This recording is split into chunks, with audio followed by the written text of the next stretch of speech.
મહત્વપૂર્ણ સમાચાર મળી રહ્યા છે। ચારધામની યાત્રામાં ખેડા જિલ્લાના કેટલાક યાત્રિકો ફસાયા। નડિયાદથી 12 મહિલા સહિત કુલ 22 લોકો ગયા છે આ યાત્રામાં। ઉત્તરકાશીમાં 2 દિવસથી ફસાયેલા છે આ ખેડાના યાત્રિકો। રજીસ્ટ્રેશન કર્યું હોવા છતાં આ યાત્રિકો હાલમાં ફસાઈ ગયા છે।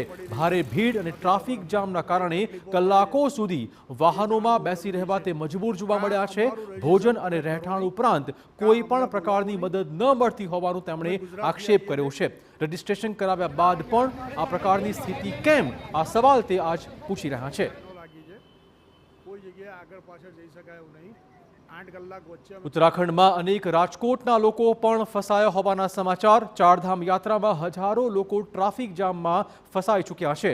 ઉત્તરકાશીથી ગંગોત્રી જવામાં યાત્રિકોને ભારે હાલાકીનો સામનો કરવાનો વારો આવ્યો છે। તંત્ર દ્વારા કોઈ વ્યવસ્થા કરવામાં ન આવતા યાત્રિકોમાં રોષનો માહોલ જોવા મળ્યો।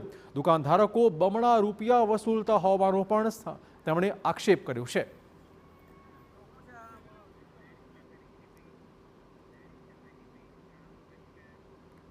વાત અન્ય